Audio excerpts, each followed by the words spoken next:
I'm Sonya Morton Firth, and today you're tuned in to the Sonya Morton Firth Show. Today, my guest is Scott Walker. Scott has been an executive and leadership coach for 30 years, specialising in peak performance and decision-making in challenging circumstances. This is based on years of experience involved in kidnap and ransom negotiations around the world. Scott, a warm welcome to the Sonya Morton Firth Show, and thank you so much for being my guest today. You're welcome, it's great to be here, thank you. Scott, it would be great to hear a little bit more about your journey and how you got to become the coach that you are today, given your background in the police force and helping with kidnap and hostage situations. Yeah, okay. Grew up in a typical working class family up in Birmingham, and then when I was about 19, I picked up a book in a bookshop by Tony Robbins. Thought this is a great book, Yes. and I read bits of it, but then I put it back down and continued. Do you remember the book? It was Unlimited Power, this first one. And put it down, and then went about my day job as a barrister's clerk. And then in the mid-20s, I then moved down to London and joined the police, where I spent the next 16 years having just the best time. Really had a fantastic career. In the police force? Yeah, the Metropolitan Police. Okay. And travelled the world, met some amazing people, really worked with some really inspiring people, victims of crime, witnesses, families, and pretty much did everything I wanted to do within the police. What were you doing at the time for the police? I did several. The main roles that stand out for me was, in the early days, it was as a special branch officer, counter-terrorism, all the kind of super sexy stuff. And then I moved out on promotion to deal with the domestic abuse unit. And I have to say, it wasn't my ideal posting, but it turns out, as these things often are, that it turned out to be one of the best things that ever happened to me. And this is one of the big believer in things happen for a reason, and it's all about a journey. And it was some of the best 3 years I spent there. What made it the best 3 years? Well, I mean, if I just say right at the outset, a big believer in things happening for a reason, and everything is an opportunity to learn from that. And the reason I say that, it was when I sat down in my first week running the unit, and then it came back to me as like, well, why am I here? What's the meaning in all of this? And it turned, obviously, my mum was a victim of domestic abuse when we were growing up. Perhaps my mum and dad got divorced, and then we knew partners. And so it was all starting to come back to me. Again, this was always meant to be. This is a sense of purpose and mission to do the best that we could do for the victims of domestic abuse. And I helped set up this special domestic abuse investigation team. It was a proactive unit. We got some external funding, won lots of awards, helped so many inspiring victims to rebuild their lives. And we even got featured on the Crime Watch, which was a good reward for the guys and girls on the team to get that public recognition for the great work that they were doing. Wow, Scott, that sounds fantastic. But just going back to the part you said about your mum, how did that make you feel? Because if this brought up all what had happened as in your childhood with your mum being abused, how did that affect you in your work? I think it may be one of those things that the feelings or the emotions may have been suppressed, and it was only by getting involved in that world allowed me to process it, but also give back to other people in terms of the victims and their families as well. And it also gave me an insight into, as a 7 or 8 year old boy, with, in my mind, I was the man of the house, trying to protect my mom, yet not being able to do so. And from that, it gave me great strength over the years, which then, obviously, one of the reasons why I went into coaching, which I'll touch on later on. So. Okay, so after that period, what made you then go from that to giving up or leaving the police force? Well, before that, I mean, as I said, I enjoyed pretty much every single day in the police. And I was very fortunate, and one of the roles I did was around helping to manage response to kidnap for ransom, negotiations. Which sounds incredible. You know, I'm thinking of different films, and you've got Mel Gibson there, and it sounds like a very exciting time of life. But what was it really like dealing with those situations? Yeah, it was an ability to switch like that from going about your day-to-day life with your family to getting a call at 3 a.m. on a Saturday afternoon. It's like, right, okay, you need to get to this location as soon as you can to help the victim and help manage the family or the company, whatever it is, manage that crisis. And were you successful? I mean, what was the sort of success rate in you getting the people out of that situation? It's pretty high. And, when I left the police, I went on to help organisations and families do that as well. And there's an extremely high success rate. There's no secrets there that actually there's a 93% success rate, or if there's a negotiation, that somebody's going to come back out in one piece because it's a business transaction. And the remaining 7% is when the person tries to escape, or they get injured or ill whilst... So people try and actually escape in those depending situations. on where it is in the world and whatever. Yeah, but by and large, a negotiated settlement, an effective decision-making and general management, crisis management, often, and the communications as well, saves the day. So what traits does Scott need to deal with that? What do you have in with you that helps you negotiate with the kidnapper in those situations? Okay, I think it comes down to a number of things. It's about the ability to create that rapport with somebody, and it's about really trying to get into their mindset of, okay, what makes this person do what they do? What is their map of the world? What is their belief system? What is going on so much for them that they need to do X, Y, and Z? And this is just the same in coaching. So before you can start to influence or persuade somebody or help them in a coaching context, it would be extremely rude or arrogant to say, well, actually, I know what's good for you. You need to do X, Y, and Z. And so, there's two strands here from the kind of coaching and the softer skills. It is the active listening. It's the genuine interest in the other person, finding out what makes them tick, and actually acknowledging what they're saying. So what I mean by that is people just want to be heard. And there's many ways of saying no or disagreeing with somebody without saying no or I disagree with you. My wife will probably tell you otherwise, but I do my best. And so there's that. And then on the other side of it, from a corporate perspective, in any kind of challenging scenario, it needs that effective leadership and an ability to make clear decisions and have clarity of thought when all around you there's chaos and you've got competing demands. And in the kidnap situation, presumably it's understanding the mindset of the kidnapper? Yeah. It is. And there is a process of leverage, like in any kind of scenario, coaching or otherwise, where somebody has to be motivated to a pain point or to a situation where they go, right, okay, I'm now going to go from here to here. I'm going to bridge the gap from where I am to where I want to get to. So there's lots of similarities there.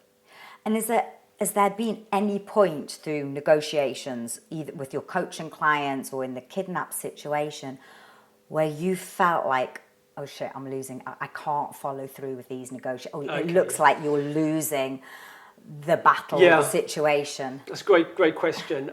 I think over the years I've developed a coping mechanism, or it's essentially mindfulness, but I was doing it years ago before I even knew what that meant. It was around turning down the volume of that cognitive clutter and chatter that's going on. Yeah. It's realising it's not about me, it's about the client, the victim, whoever it happens to be. And it's just, if need be, just simple things like taking a deep breath, understanding, okay, what's our outcome here? What are we looking to achieve? Why do we want that? What's that going to give us? What's that going to mean to the client? Or whatever happens to be. And by having that clarity of thought and purpose really helps drive to a successful outcome. And then, as I said, from the mindfulness practice helps with that as well. When you say mindfulness, I know you said sort of breath work and calming down. Do you practice meditation or anything along those lines? Yeah. Or do you encourage your victims to, or your clients? Well, I think it's down to the individual, but there's just an abundance of research out there around the benefits of some kind of mindfulness, gratitude, and awareness and tuning in that actually we're all connected, we're all can be in control of how we respond. And there's a great quote in Viktor Frankl's book, Man's Search for Meaning, which is quite well known, isn't it? But again, I use this with the clients that between that stimulus and response, there's that space, there's that gap, and that is the only thing in the whole of the world that you can ever control. Is how you respond to stuff. Yes, we can stack the cards in your favour. Yes, we can make the negotiations as such that the kidnappers are likely to acquiesce and to agree, or as a coaching client that's going to get you to where you want to get to. But ultimately, things aren't always going to go according to plan. People are not going to say what you want them to say or do. Situation, the traffic, taxes, politics, whatever it is, there's so many things outside someone's control. And sometimes just by letting go that need to control things and by stacking things in your favour, then actually it can be quite liberating for that. But as a member of the victim's family, and I understand what you're saying, Scott, you're basically saying it's that period of time that's crucial. But I guess as somebody that's going through that, they just want you to get on with it, don't they? Do they put any time pressure on and sort of say, well, come on, just let's get to the... Can we just negotiate here? Can we just say yes to the kidnapper? This is, again, so many similarities with coaching as well, is that a client, whoever they are, in whatever context, wants quick results. And often that can happen. But it makes sense sometimes to pause, to go deep, to really understand, the strategy about what we're trying to achieve and how we're going to get there, which ironically can shorten the process in the long run. It's about providing a bit of resistance, if it's going to be the kidnappers, for example, or with a coaching client. It's around really it's not going to be a cozy chit-chat on either of these things. It's really ensuring that the client understands, what is it I really, really want here? Why do I want it? What is it going to mean for me? And going deep. So the foundations are laid as opposed to, this is just a knee-jerk reaction and an easy-to-achieve outcome.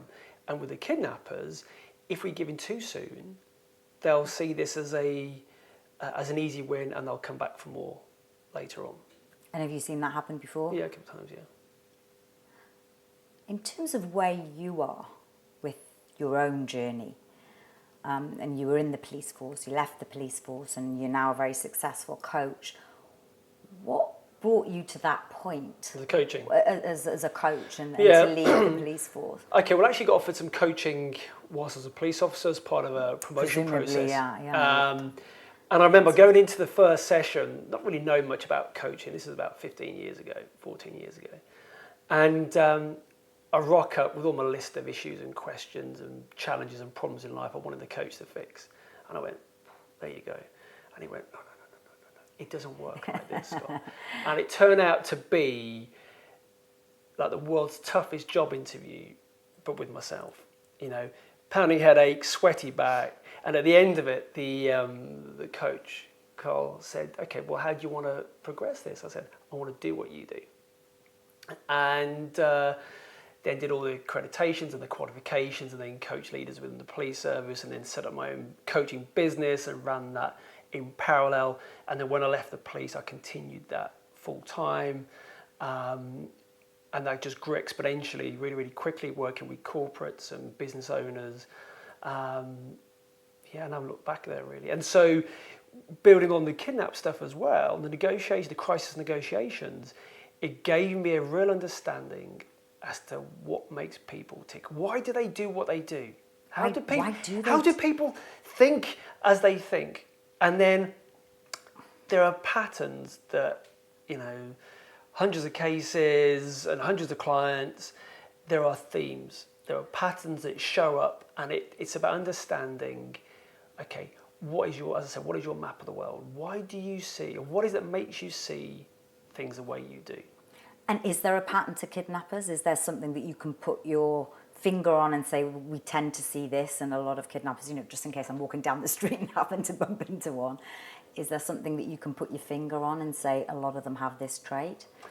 It's not as straightforward as that, because for a lot of them it's a business transaction, and in parts of the world this is actually the main means of them making a living. I'm not condoning it by any sense. No, and then for a victim's family, they're not going to see this as a business transaction. No.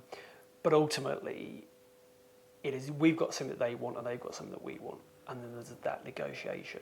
But in terms of personality types, not really. I'm sure there's lots of academic studies out there, but from a practical psychology perspective, there are definitely the things, as I mentioned earlier. People want to get heard. People got something to vent.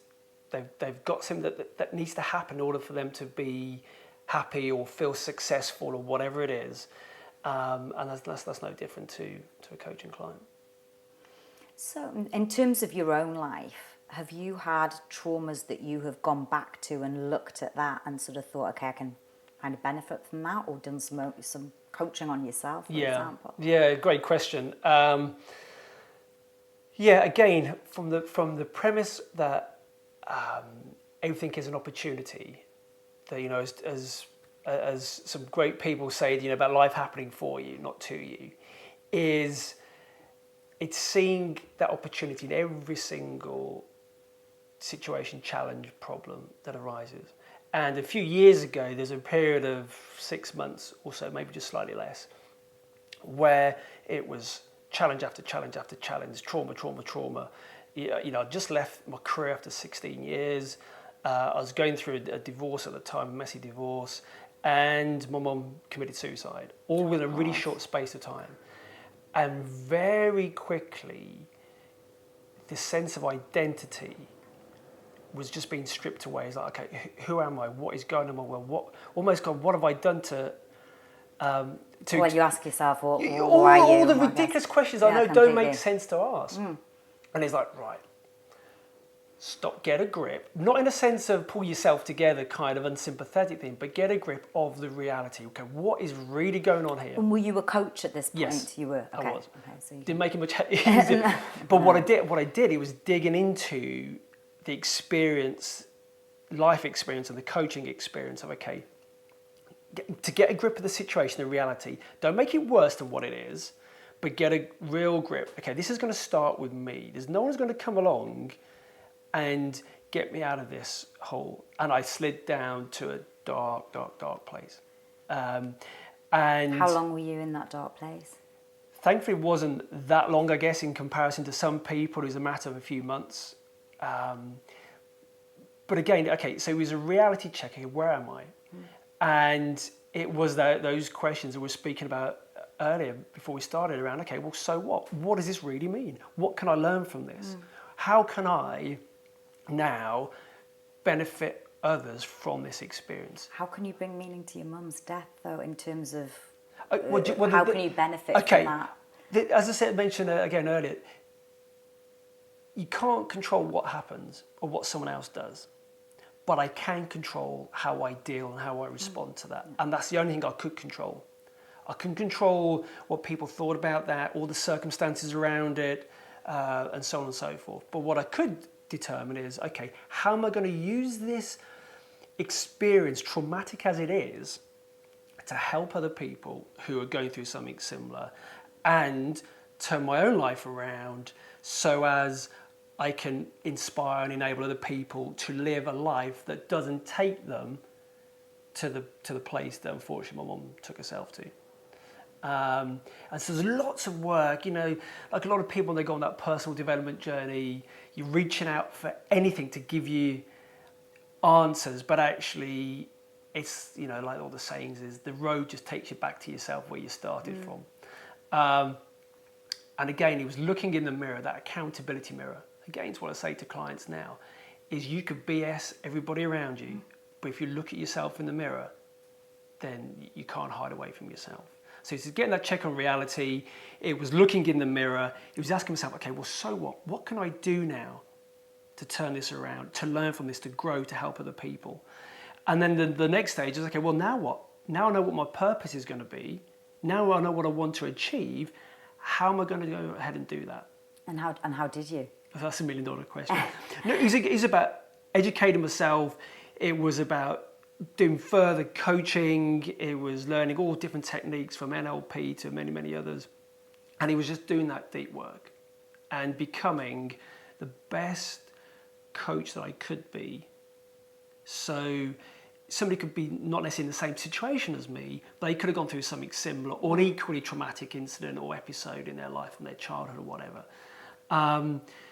And so then he was then putting, so it was, so what, and now what? It's actually putting the stuff into practice.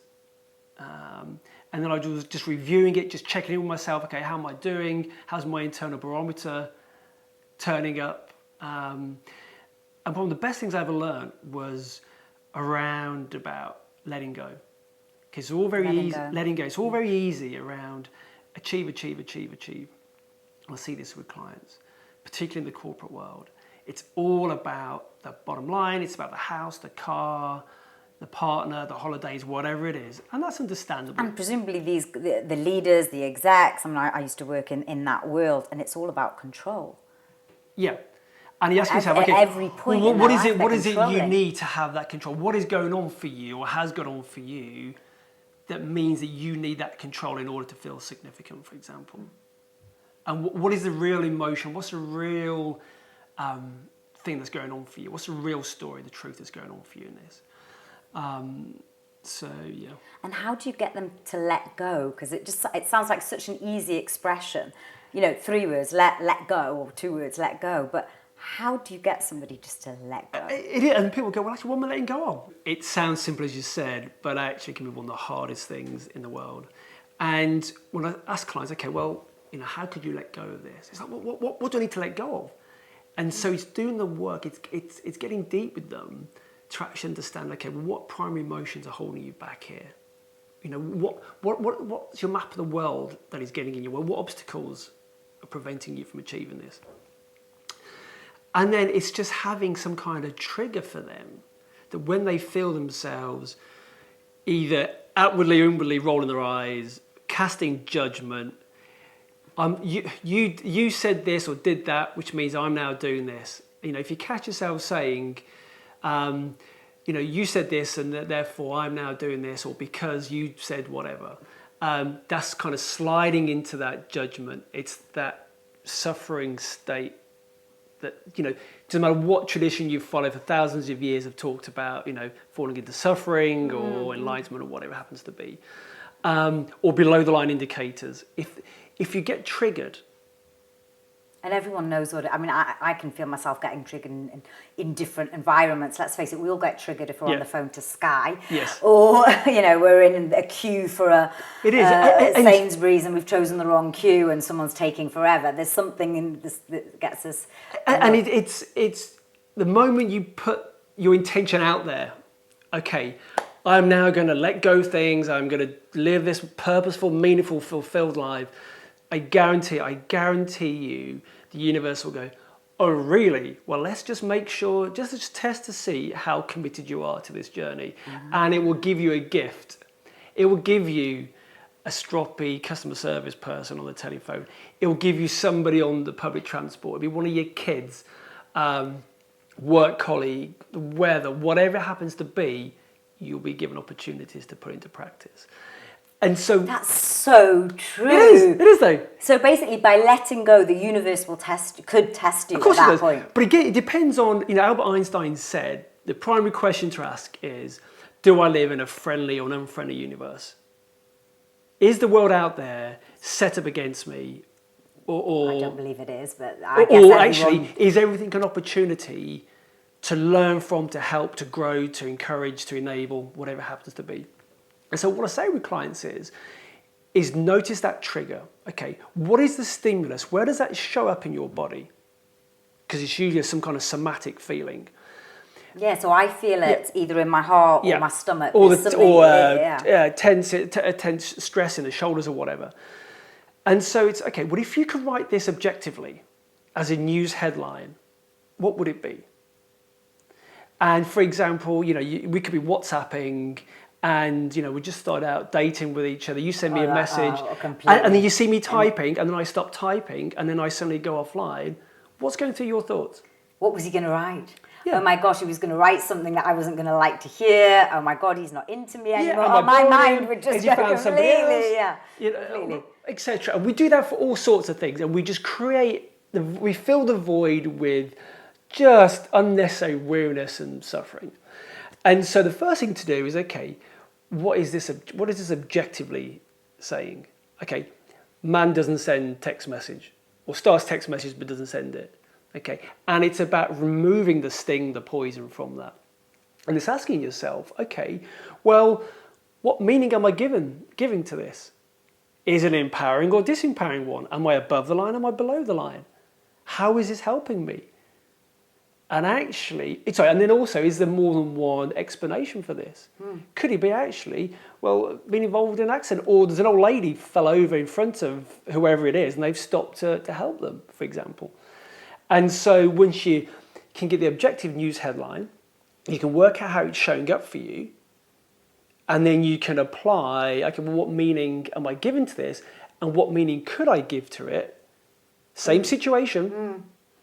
The situation is still the same, but I'm going to give a different meaning to something, which then means my response is going to be different. But does that take a lot of training? Because what I find is my mind automatically goes to a negative place. Now, I think of myself as quite a positive, glasses half full sort of person, but I could be in those sort of situations and my mind will 9 times out of 10 go to the deepest, darkest place and tell me something awful has happened rather than... All right. Well, the classic kind of coaching thing that's going on for me right now is, okay, well, that 1 time out of 10 that you did manage to do it, what did you do well then? Yeah. Exactly. Do you know what I mean? So it's fine. There's always a way of helping the client to understand, okay, what is going on for me? Why am I having that reaction to the kids not hurrying out and getting the car to do the school run, or my boss speaking to me in that way? What meaning am I giving to that? Replace the meaning, replace the story, and then our response is going to be different. Yeah. And then actually we have our plans and our outcomes, what we want to achieve for our career or our family, our personal life, whatever it is. And we set the intention, we have all our steps in place. And as I said, most of this stuff, if not all of it, is outside of our control anyway. Yeah, we can make decisions and we can do actions, but actually we can only control truly ourselves and how we respond to stuff. Interesting. And that's what got me through those dark days. And now working with clients all over the world, some fantastic clients, with challenges as well as some great opportunities for them to grow their businesses all over the world.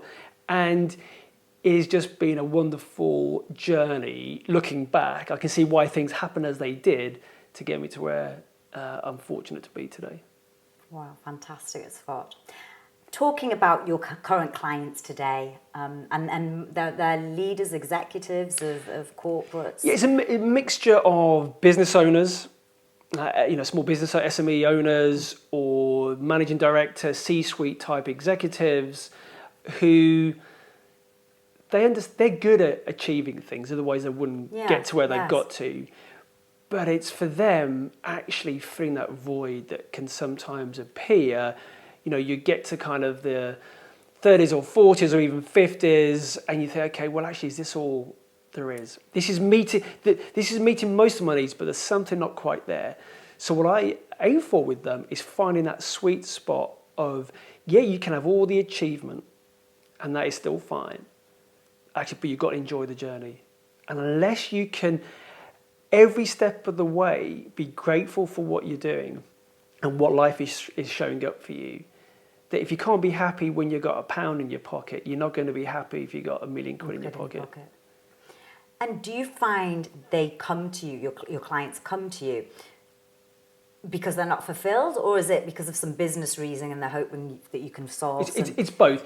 And there's obviously that need out there for, okay, I need to grow the sales figures by 20%, or I need to produce X number more widgets, or better time management, or whatever it is. So on the surface, there's lots of these things which are quite easy to fix. But as you know, from your own experience of working with people, the real issue is 2, 3, 4, 5 levels below that. It's okay, well, you say about time management. but what is it that you're not following through with? Where does that feeling of overwhelm come from? Are there other areas of your life where this is showing up, for example? And as I said earlier, this is not a cozy chit chat. It's, Neil Donald Walsh talks about growth happens at the edge of your comfort zone. That's where life begins. Yes. And it's about walking with the client step by step to that edge. And that's where the magic, that's where the dance happens, as I call it with them. That's where the magic really happens, where they can kind of look in the mirror, that reality check, okay, right, this we're game on, this is it. And they're brilliant moments. Wow.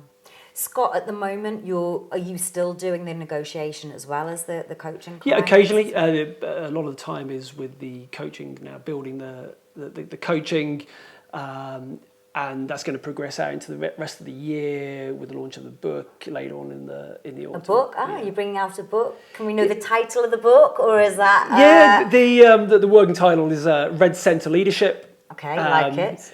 Based on the experiences I've spoken about, really, around effective decision making and leadership, and how that applies to the wider business context, from all the kidnap stuff, and from the coaching as well. And the reason for Red Centre is in the police. That's what's called it's called the Red Centre, where the calls are coming in from the kidnappers. It's where the victim's receiving, or the family's receiving the calls. And so for me, the Red Centre is that nucleus within all of us, where the gut reactions, the intuition, the motivation, the real raw honesty, the truth that lies within us, that's where that Red Centre is. Centre, it's like, and we're all different, presumably. Absolutely, and it's very difficult to actually pinpoint an exact location, but we've all got something. This is the focus that we need. I want to read your book, definitely. Where can the viewers find out a little bit more about you if they're interested in your coaching? Do you have a website? I do have a website, scottwalkercoaching.com, and that's the main port of call. And we'll put all of those in the show notes. Yeah. Scott, I always ask this as my final interview question. If you were to write a message in a bottle that was to be found in about 50 years' time by future generations, what would that message be? Wow, what a question. It'd have to be something like, be bold. If I could advise people, be bold, be brave, be true. Scott, thank you so much for being my guest on my show today. You're welcome. It's been brilliant. Thank you very much for having me. Thank you.